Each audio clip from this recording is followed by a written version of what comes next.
हाय दोस्तों, good evening. मैं खुर्रम काज़मी, आपका दोस्त। दोस्तों, आज हम लोग बात करेंगे, क्योंकि सीज़न शुरू हो गया है एयर कंडीशनिंग का। बाहर टेम्परेचर आज 37 के आसपास था, तो इंस्टॉलेशंस भी बहुत ज़्यादा क्वांटिटी में स्टार्ट हो गए। और अगर हम सही मानों में बात करें तो अभी जो रेफ्रिजरेंट्स हमारे पास हैं R32, R410 ख़ास तौर से, तो इसमें एक बहुत इंपॉर्टेंट सेगमेंट आपके साथ आज डिस्कस करेंगे, सेफ्टी सिक्योरिटी। क्योंकि जान है तो जहान है, हम सलामत तो जग सलामत। तो हम लोग डिटेल में बात करेंगे कि अगर हम इंस्टॉलेशन किसी एयर कंडीशनर का कर रहे हैं तो हमें इंस्टॉलेशन में क्या एक्टिविटी करना चाहिए जिससे कि सेफ्टी इंपॉर्टेंट रहे। जहाँ भी इंस्टॉलेशन कर रहे हैं वहाँ पे सिक्योरिटी रहे, वहाँ पे सेफ्टी रहे, और हम बढ़िया सा इंस्टॉलेशन करके वहाँ से बाहर निकलें।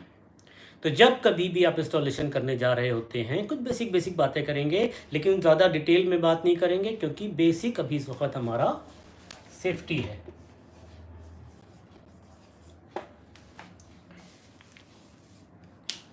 जब भी आप इंस्टॉलेशन करने जाते हैं, सबसे पहले आप रूम का साइज़ देखते हैं। रूम का साइज़ और आपके एसी का साइज़ मैच करना चाहिए। एसी छोटी कैपेसिटी का है, रूम बड़ी कैपेसिटी का है, तो हमेशा आपको एक प्रॉब्लम रहेगी कि कूलिंग इफेक्ट रिड्यूस हो जाएगा। कूलिंग इफेक्ट आपको प्रॉपर नहीं मिलेगा, ख़ासतौर से जब टेम्परेचर 43, 44, 45 पहुँचेगा। तो पहला ख्याल क्या रखेंगे कि जहाँ पे इंस्टॉलेशन कर रहे हैं वो साइज़ रूम का और आपके एसी की कैपेसिटी मैच करना चाहिए। दूसरी इंपॉर्टेंट चीज़ है, जहाँ पे इंस्टॉलेशन कर रहे हैं वो जगह, वो रूम आपका सिक्योर्ड होना चाहिए। किस तरह से कि वहाँ पे हीट लोड एडिशनल ना हो। एडिशनल हीट लोड कैसे होता है? छत खुली हुई है और उस पर डायरेक्ट धूप आती है और कोई इंसुलेशन नहीं है, कोई नीचे फॉल सीलिंग नहीं है, तो ये हमेशा आपको परेशान करता रहेगा, क्योंकि पूरी हीट ऊपर से नीचे ट्रांसफ़र हो जाएगी। और सबको पता है कि जहाँ पे धूप आके रुकती है वहाँ का टेम्परेचर तकरीबन 25-30 डिग्री ज़्यादा होता है। हमें पता है कि 4 दिशाएं होती हैं, east, west, north, south. East, west, north and south. South portion पे सूरज यहाँ से यहाँ तक करीब करीब 11:30 बजे से लेके और 3:30-4 बजे तक डायरेक्टली हीट हमारे साउथ के यूनिट पर आती है। तो जब डायरेक्ट हीट साउथ पे आ रही है, तो चाहे यहाँ पे हमारी वॉल हो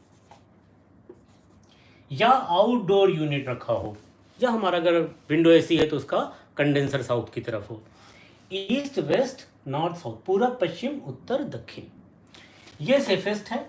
अगर आपका कंडेंसर इस तरफ है, फैन आपका साउथ की तरफ है, बहुत बढ़िया है।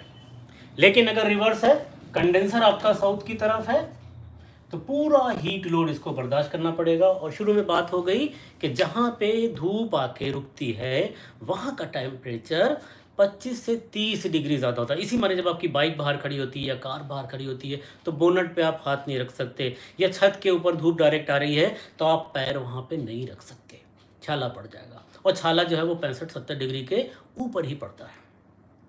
तो केयर पहली क्या करना है कि जब कभी भी हम इंस्टॉलेशन कर रहे हैं, साइट का हम पहला सबसे इंपॉर्टेंट क्या देखेंगे?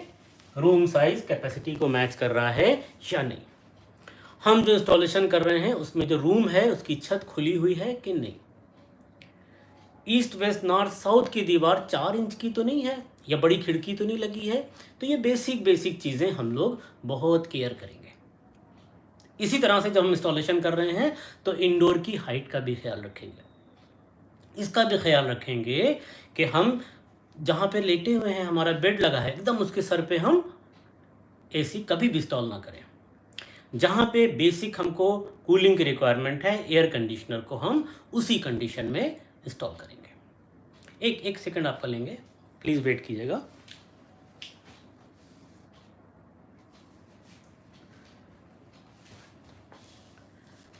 तो हम कभी भी एयर कंडीशनर को जब इंस्टॉल करने जा रहे हैं तो 3-4 बेसिक चीज़ों का ख्याल रखेंगे। रूम का size, east west north south की वॉल पे लोड तो नहीं है, मेरा कंडेंसर तो साउथ की साइड पे नहीं है, दक्षिण की साइड पे नहीं है, और एक बहुत इंपॉर्टेंट है, जहाँ पे हम इंडोर यूनिट लगा रहे हैं पूरा इफेक्ट हमको जहाँ चाहिए है वहीं पे यूनिट लगना है।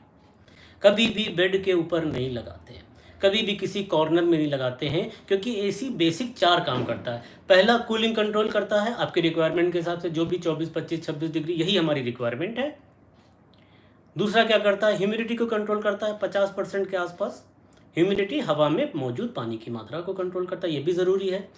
बहुत ज़्यादा ह्यूमिडिटी कम हो जाएगी, होंठ सूखने लगेंगे, चेहरा सूखने लगेगा, स्किन सूखने लगेगी। ह्यूमिडिटी अगर बढ़ जाएगी तो पसीना आने लगेगा। तीसरा, मोस्ट इंपॉर्टेंट, क्लीनिंग करता है हवा की, क्योंकि कंडीशनिंग की बात हो रही है कि एयर कंडीशनर है तो क्लीनिंग करता है। फिल्टर्स लगे रहते हैं, डिफरेंट टाइप के फिल्टर्स होते हैं, कैथेचिन फिल्टर है, कार्बन फिल्टर है, एक्टिवेटेड कार्बन फिल्टर है, विटामिन सी के फिल्टर्स आते हैं, बहुत तरह के फिल्टर्स आते हैं। तो 3 इंपॉर्टेंट चीज़ है, number 1 cooling, number 2 humidity control, number 3 yes cleaning of the air, number 4 circulate करता है एयर को, क्योंकि एयर हमको टच करेगी। पंखा उधर चल रहा और हम यहाँ खड़े तो हो सकता है पसीना आ जाए। इसी तरह से अगर एसी की एयर हमको टच करेगी तो ही हमको कूलिंग इफेक्ट मिलने वाला है। चलिए, हमने इंस्टॉलेशन किया। अब इंस्टॉलेशन में सेफ्टी को लेके किसी दिन पूरा डिटेल में इंस्टॉलेशन भी डिस्कस करेंगे, लेकिन आज हम लोग फोकस हैं सेफ्टी के ऊपर। अब आपने एक एयर कंडीशनर इंस्टॉल किया तो सबसे पहले नंबर 1 पे अगर हम सेफ्टी की बात करेंगे, सेफ इंस्टॉलेशन, सिक्योर इंस्टॉलेशन, सबसे पहले नंबर 1 पे आता है डिस्टेंस। कितना? IDU और ODU का डिस्टेंस, आउटडोर यूनिट का और इंडोर यूनिट का डिस्टेंस कितना होना चाहिए। पहले बहुत रेस्ट्रिक्शंस थी, लेकिन अभी लेटेस्ट यूनिट जो आ रहे हैं उसमें हम 15 मीटर से और कुछ यूनिट तो 25 मीटर तक हम डिस्टेंस बढ़ा सकते हैं। आपको उसका जो ब्राउशर है या उसका जो स्पेसिफिकेशन है या उसकी जो डिटेल है एयर कंडीशनर की, मॉडल टू मॉडल डिफर कर सकता है। 290 चार्ज कर रहे हैं अलग होगा, 32 चार्ज कर रहे हैं, 410 चार्ज कर रहे हैं, तो वेरिएशन थोड़ा सा आ सकता है। इंपॉर्टेंट क्या है कि ये हम डिस्टेंस बढ़ाएं, और डिस्टेंस के साथ साथ एवरेज आपका 3-3.5 मीटर पाइप आता है। 3-3.5 मीटर पाइप से अगर आगे की बात करेंगे, 3.5 मीटर से आगे की, और रेफ्रिजरेंट 22 है या 32 है या 410 है, तो इसमें क्या डिफरेंस आएगा? हर मीटर पे आपको 30 ग्राम्स गैस चार्ज करना चाहिए।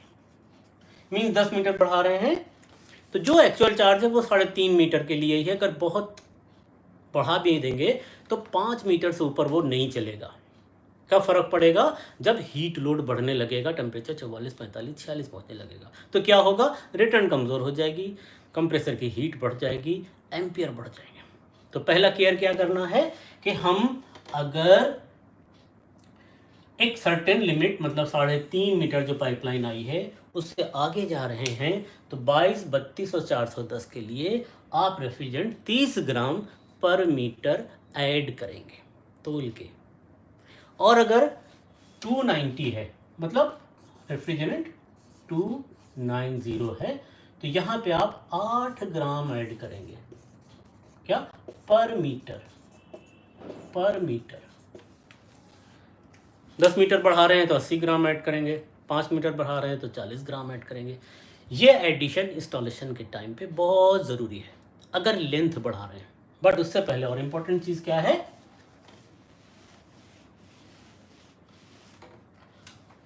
नंबर 2, हम वैक्यूम ज़रूर करेंगे, और वैक्यूम पंप की मदद से। जो रोटरी पंप आते हैं, सिंगल स्टेज भी चलेगा, अगर डबल स्टेज है तो बहुत अच्छी बात है, लेकिन सिंगल स्टेज भी एयर कंडीशनिंग चलेगा। अगर आपने 1500 माइक्रोन तक भी वैक्यूम कर दिया तो काम चल जाएगा। वैक्यूम क्यों करते हैं? ताकि जो हमारा रेफ्रिजरेंट कैपिलरी से गुजर रहा है, किस हालत में गुजर रहा है यहाँ से रेफ्रिजरेंट? ये हमारी कैपिलरी है, रेफ्रिजरेंट यहाँ पे लिक्विड की हालत में पहुँचा है। क्योंकि इसको आगे जाके कूलिंग कॉइल में उबलना है। महीन पाइप जब मोटे पाइप में खुलेगा, प्रेशर ड्रॉप होगा और ये उबलेगा। जब ये उबलेगा तो वहाँ की गर्मी खींचेगा। जब वहाँ की गर्मी खींचेगा कूलिंग कॉइल की, तो वहाँ पे आपको ठंडक का एहसास होगा। उसी ठंडक को ब्लोअर हमारा रूम के अंदर ट्रांसफर करता रहेगा। तो अब यहाँ पे 100% रेफ्रिजरेंट का लिक्विड ही यहाँ पे तैर रहा है। कहाँ से आ रहा है? ये कंडेंसर से पहुँच रहा है कैपिलरी के थ्रू। वैक्यूम क्यों ज़रूरी है? अगर हमने वैक्यूम नहीं किया, अपना जुगाड़ वाला काम कर दे कि चार्जिंग अपना जो रिटर्न आ रही है उसको लूज़ करके और गैस से हमने एयर निकाल दी, दिल तो बहलता है कि हवा निकल रही है और उसमें थोड़ा सा गैस आने लगती, तो हम कहते हैं अरे वाह पूरी एयर क्लीन हो गई। पॉसिबल नहीं है। अगर एक बबल भी एयर का रह गया तो कहाँ फंसेगा? हमको पता है कि एयर बबल हमेशा लिक्विड के बीच में आके फंसता है। प्रूफ है ये कि किसी भी लिक्विड की लाइन में एयर बबल आ जाता है। पानी का पंप पानी खींच रहा है, अगर उसमें एयर गैप आ गया तो वो पानी नहीं खींच पाएगा। फिर आप एयर निकालिए। बाइक में आप किकें मार रहे हैं, बाइक स्टार्ट नहीं हो रही है, किसी मिस्त्री के पास ले गए, उसने कार्बोरेटर में से थोड़ी सी एयर निकाली और किक मारी, स्टार्ट हो गई। क्या? ऊपर से आने वाला जो लिक्विड पेट्रोलियम था वो छोटे से एक बबल ने रोक लिया। एक बड़ा जनरेटर स्टार्ट नहीं हो रहा है, देखा क्या? डीजल की लाइन में एयर आ गई। तो एयर हमारे रेफ्रिजरेशन एयर कंडीशनिंग सिस्टम में जानलेवा है। आगे हम इसकी और डिटेल में डिस्कस करेंगे। तो यहाँ पे जैसे ही एयर आएगी क्या होगा? कंडेंसर के ऊपर प्रेशर बढ़ने लगेगा। क्योंकि जिम्मेदार कौन है? इससे पहले कंप्रेसर है। ये जिम्मेदार है कि हम पूरे रेफ्रिजरेंट को पूरे सिस्टम में सर्कुलेट कराते रहें। अब अगर किसी वजह से भी एयर एक बबल भी अगर आया तो क्या होने वाला है? इसका फ्लो रुक जाएगा। जब फ्लो रुकेगा तो ये रिवर्स मारेगा। रिवर्स मारेगा तो कंडेंसर का प्रेशर अप होगा और कंप्रेसर के ऊपर प्रेशर आएगा और कंप्रेसर की वॉटेज बढ़ेंगी, एम्पियर बढ़ेंगे, आवाज़ बढ़ेगी, हीट बढ़ेगी, रिटर्न वीक हो जाएगा। क्योंकि यहाँ पे एयर है तो बॉयल नहीं होगी। एयर का मतलब जो हमने सिस्टम में छोड़ दी थी। कंडेंसर भी ओवर हीटेड होगा क्योंकि कंडेंसेशन प्रॉपर नहीं होगा। तो पहला उसूल क्या है? रेफ्रिजरेशन एयर कंडीशनिंग में इंस्टॉलेशन का, एयर कंडीशनर के, ख़ास तौर से स्प्लिट एयर कंडीशनर का। विंडो में तो हम कुछ कर नहीं सकते, वहाँ से तो सब कंपनी करके देती है, लेकिन स्प्लिट में तो हमको आउटडोर तो सब तैयार होके आता है, गैस चार्ज होके आती है, लेकिन इंडोर लगाने के बाद इंडोर का यूनिट और पाइपलाइन को हमें वैक्यूम करना होता है, वैक्यूम पंप से। वो नहीं कि पुराना एक कंप्रेसर फ्रिज का निकाल लिया और उसमें एक सरिया जोड़ के उसको टांगने का जुगाड़ बना लिया और उससे वैक्यूम कर रहे हैं। दिल बहलेगा, टाइम भी वेस्ट होगा, बोझा भी आप उठाएंगे, लेकिन वैक्यूम जैसी चीज़ नहीं होगी। सो वैक्यूम कितनी देर करें? टाइम का कोई नहीं है। आप गाड़ी में पेट्रोल डलवाते हैं तो मीटर देखते हैं ना, 1 लीटर हो गया, 2 लीटर हो गया, 3 लीटर हो गया। उसी तरह से मीटर देखिए। जब मीटर आपका बार मीटर ले लिया, अगर आपके पास वैक्यूम मीटर नहीं है, माइक्रोन मीटर नहीं, बार मीटर ले लिए, वो भी चलेगा। बार मीटर का मतलब कि यहाँ पे जो हवा का दबाव है वो 1 बार है। 1 बार मतलब 14.7 PSI, पाउंड पर स्क्वायर इंच हमारे जिस्म पर हवा का दबाव है। इसको हटाने का नाम ही वैक्यूम है। कौन हटाता है इसे? हमारा वैक्यूम पंप जो है वो इसको एग्जिट आउट करता है। हमारा वैक्यूम पंप इसको एग्जिट आउट करता है। थोड़ा सा घर से ही हम लोग कर रहे हैं ये काम, तो थोड़ा आवाज़ें आपको आएंगी, इग्नोर कीजिएगा उसे। कुछ आवाज़ों को हम लोग नहीं बंद कर सकते। खैर, तो यहाँ पे वैक्यूम आपके सिस्टम का एक बहुत इंपॉर्टेंट हिस्सा है। अब चलिए देखते हैं, अगर हमने वैक्यूम नहीं किया और बेसिक चीज़ों को हमने अंडरस्टैंड नहीं किया तो क्या होने वाला है, क्या फ़र्क पड़ता है। इंस्टॉलेशन की बात हो रही थी वैक्यूम की। हमने वैक्यूम नहीं किया, अपनी मर्जी से जो फिट हमको लगा सही हमने इंस्टॉलेशन कर दिया। देखिए क्या फ़र्क पड़ेगा, ध्यान दीजिएगा, बहुत इंपॉर्टेंट है। कंडेंसर का प्रेशर कितना होता है? अगर इसमें मान ली 32 चार्ज है या 410 चार्ज है, R32, करीब करीब 400 साढ़े 400 PSI, पाउंड पर स्क्वायर इंच। PSI क्या होता है? यूँ समझिए कि 1 पाउंड जो है वो आपका 1 आधा किलो का वेट, हाफ के जी का वेट जो है वो आपका 1 पाउंड है। हाफ के जी वेट, भाई द वे अगर आधा किलो का वेट हमारे पैर पे गिर जाता है तो पैर की हड्डी टूट जाएगी। 1 पाउंड 450 PSI बहुत ज़्यादा हो गया, 200 किलो हो गया। इसका हेड प्रेशर कितना है? 450 PSI। अब हमने वैक्यूम नहीं किया वैक्यूम, क्या होगा? एयर बबल चलेंगे, इसमें 50 से 70 PSI प्लस हो जाएगा, प्रेशर बढ़ेगा, हेड प्रेशर बढ़ेगा, हेड प्रेशर बढ़ेगा तो ये 50 इसमें प्लस हो जाएगा। अब हमने नंबर 1 वैक्यूम नहीं किया। नंबर 2, जब वैक्यूम नहीं किया तो रिटर्न थोड़ा वीक आएगी, रिटर्न वीक आएगी। हम दोबारा के मान लीजिए कस्टमर ने कहा कि यार कूलिंग प्रॉपर नहीं हो रही है। हमने देखा बैक प्रेशर, हमको तो उस्ताद जी ने बताया था कि इसका बैक प्रेशर जो है वो 120 130 मिलेगा। हमने देखा कि वो 90 95 100 दिखा रहा है। वजह क्या थी? वैक्यूम नहीं किया था। वैक्यूम नहीं किया था तो एयर बबल थे, एयर बबल थे तो कंडेंसर में प्रेशर ज़्यादा था और बैक प्रेशर थोड़ा रिड्यूस हो गया था। रेफ्रिजरेंट तो उतना ही है। हमने क्या किया, इसकी 120 की हमने देखा कि बैक प्रेशर नहीं आ रहा है, 90 95 आ रहा है। मेरे दिमाग ने कहा यार थोड़ी गैस कम है, चलो गैस बढ़ा देते हैं। हमने इसमें थोड़ी सी गैस ऐड कर दी।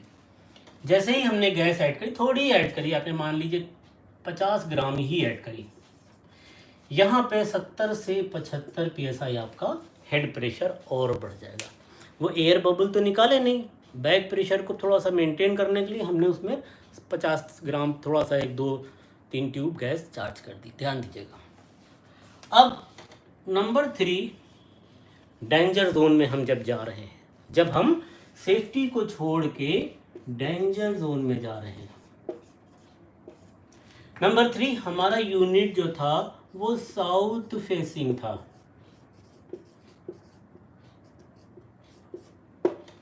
साउथ फेसिंग मतलब धूप में रखा हुआ था, हीट लोड उस पर बढ़ा हुआ था। जब डायरेक्ट उसके ऊपर टेम्परेचर कितना था? 60 डिग्री प्लस, तो यहाँ पे 75 PSI और बढ़ गया।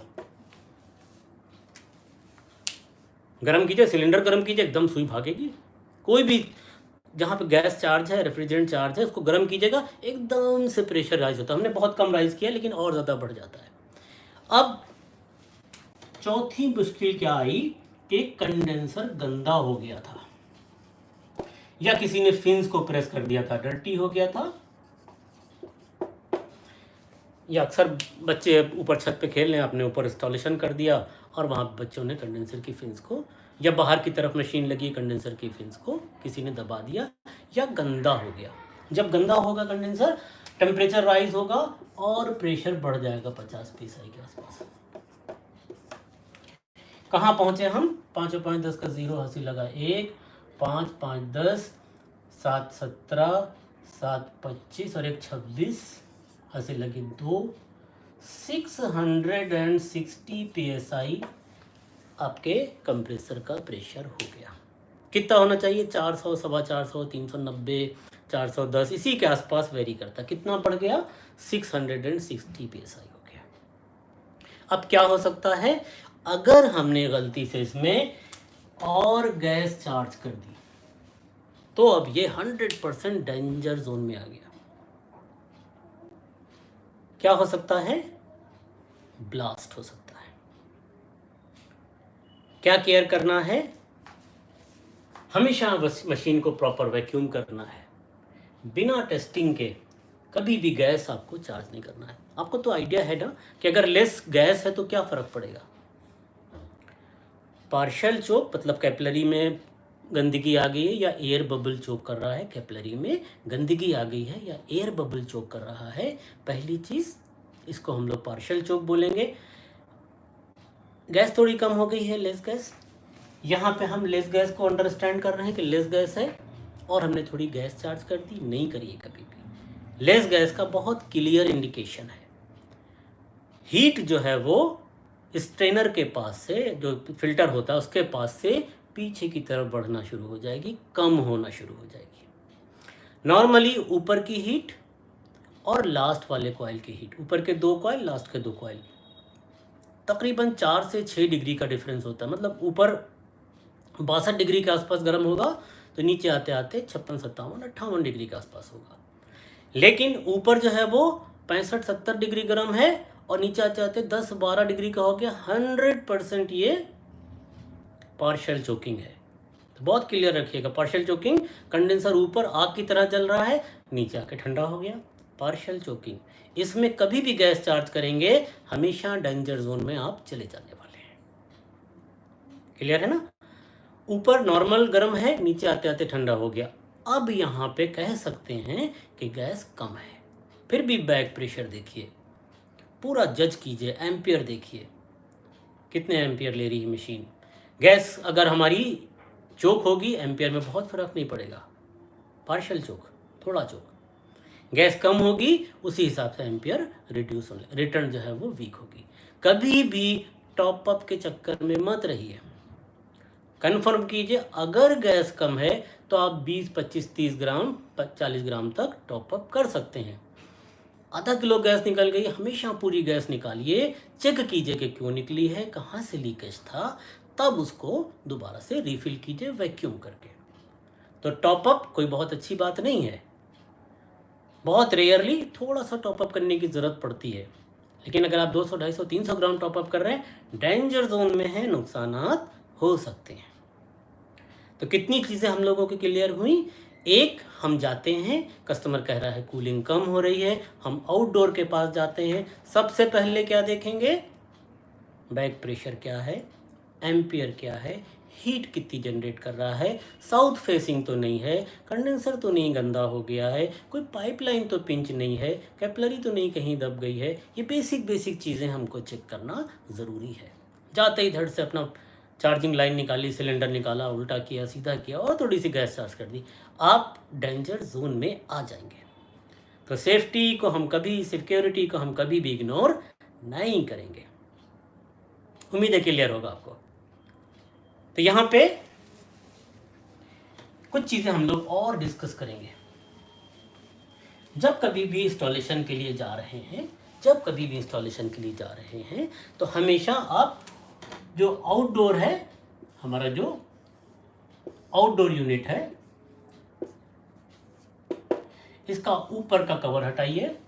यहाँ पे आपका कंप्रेसर लगा होगा, कंप्रेसर के टर्मिनल को ज़रूर चेक कर लीजिए। ट्रांसपोर्ट होता है, आना जाना होता है, कई बार टर्मिनल लूज़ हो जाता है। लूज़ होगा तो स्पार्क करेगा तो टर्मिनल गर्म होगा। आपके सिस्टम में वो रेफ्रिजरेंट चार्ज है जो 22 की बनिस्बत बहुत ज़्यादा प्रेशर रखता है। अगर आपने प्रॉपर चेक नहीं किया और वो टर्मिनल लूज़ हुआ और वहाँ पे माइन्यूट स्पार्किंग हो रही है, आपको पता है कि कोई भी कनेक्शन अगर लूज़ होता है, स्पार्क करता है तो गर्म हो जाता है। गर्म होगा तो क्या होगा, ये टर्मिनल यहाँ से ब्लास्ट कर सकता है,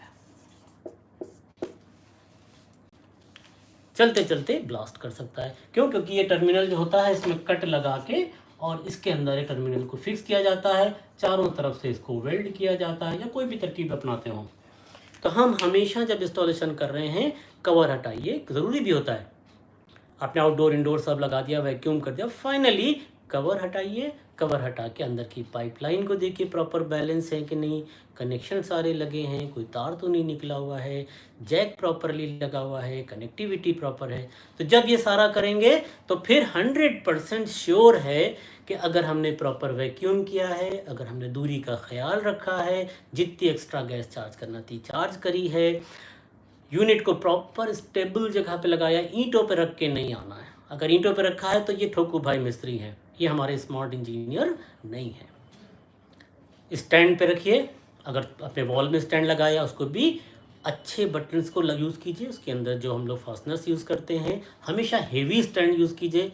हल्के ढीले स्टैंड 1-2 साल के बाद जंग लग के टेढ़े हो गए और छत से नीचे गिर गया, वो सब नुकसान की चीज़ें हैं। हेवी स्टैंड लगाइए। नंबर 2, बहुत इंपॉर्टेंट, अंदर झांक के देख लिए कोई पाइपलाइन टकरा तो नहीं रही है, कंप्रेसर अपनी जगह पे है, अपने रबर से तो नहीं निकल गया, टेढ़ा तो नहीं हो गया है, उसके अंदर जो कनेक्टिविटीज़ हैं वो प्रॉपर है कि नहीं है, प्रॉपरली उसका जैक लगा हुआ है कि नहीं लगा हुआ है। तो छोटी छोटी चीज़ों का अगर आप ध्यान रखेंगे तो आप भी सेफ़ रहेंगे और जहाँ आप इंस्टॉलेशन कर रहे हैं वो भी सेफ़ रहने वाले हैं। तो दोस्तों हम लोग अपना टाइम हो गया है, प्रोग्राम को यहीं पे ख़त्म करते हैं। छोटा ही प्रोग्राम था ये, और धीरे धीरे हम लोग इस तरह के, क्योंकि गर्मियाँ बढ़ने लगी हैं, हमारी आपकी कनेक्टिविटी भी थोड़ा सा बढ़ेगी ताकि आप अच्छे से काम कर सकें, ताकि आप बेहतरीन तरीके से परफॉर्म कर सकें। पैसा कमाइए, इज़्ज़त कमाइए, सेहत आपकी मेंटेन रहना चाहिए, बेवजह के लॉसेस ना हो, ना हमारे मटेरियल लॉस हो, ना हमारे फिजिकल लॉस हो, क्योंकि यहाँ के स्पेयर पार्ट हमारे अवेलेबल नहीं है, मिलेंगे भी तो डुप्लीकेट लकड़ी के, प्लास्टिक के। तो हम क्यों ऐसा काम करें जिससे हमारी जान को खतरा हो। ओके गो दोस्तों, फिर मिलेंगे और मिलते रहेंगे। Thank you very much.